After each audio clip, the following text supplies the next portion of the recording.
Injuries and Gilmore Girls. Was there ever a time that an actor got injured and that injury was written into the script? Hi, I'm Valerie. It is day 8 of the California wildfires. Like I said, I am in the middle of it, and between one another, the skies are blue.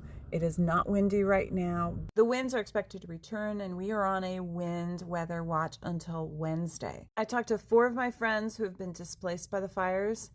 3 of them lost their homes. 1 of them can't get back to their home because it just is not habitable right now. I found out that one of my friends, a prop guy that I worked with on Gilmore Girls, his name was Max. I worked with him on Star Trek Picard, and when we met on that show, we're like, you look familiar. Yeah, you look familiar too. And then we realized that we both worked on Gilmore Girls. I found out late last night that not only did his family lose their home, but he also passed away 2 months ago from cancer. There's only 3 people that are in my book that have all lost their homes. It's absolutely crazy. On a brighter note, I talked to Liz Torres today. She's still in the hospital. She had injured herself, not related to the fires, was on her way to the hospital the day that all the evacuations were happening in her area. And it was like a lot of work trying to figure out where she was at. Anyways, let's talk about injuries with actors and how that affected scripts on Gilmore Girls.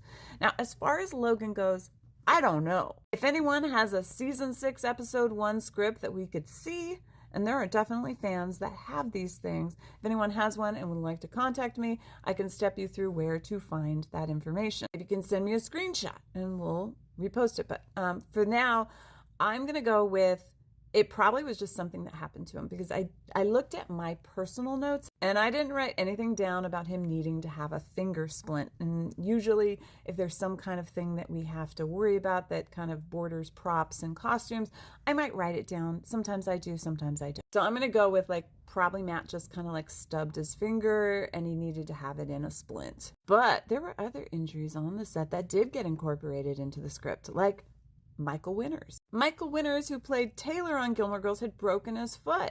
By the time that he ended up on set, his foot was no longer in pain, but they did write in that whole scene with him in the wheelchair. The crazy part, Michael says, is that all of a sudden that wheelchair just disappeared and they just never, ever mentioned it again. As far as Rory's cast, she in fact took that cast off as often as she could. In fact, there's a moment where in the episode where she goes to New York, the cast is missing. Did you notice? I don't know, but if you did, I'm sorry. We were not, as the crew, allowed to be inside the vehicle, so it was very hard for us to kind of see what was going on. And she kind of kept her arm below, and then unfortunately, she kind of raised her arm for a moment and no one caught it. And then we wrapped, and I started freaking out going, where's your cast? I remember distinctly going, where's your cast? And it was too late because they had already moved everything out of the way and they were like, fuck it, we don't care. Shit like that happens. And yeah, let me know if there's any other questions about Gilmore Girls you would like to know. Also, be sure to follow me on YouTube for content, because they monetize Instagram for messages. I might also try Twitch, and my inner musings will be on Blue Sky. But my heart will always be with TikTok.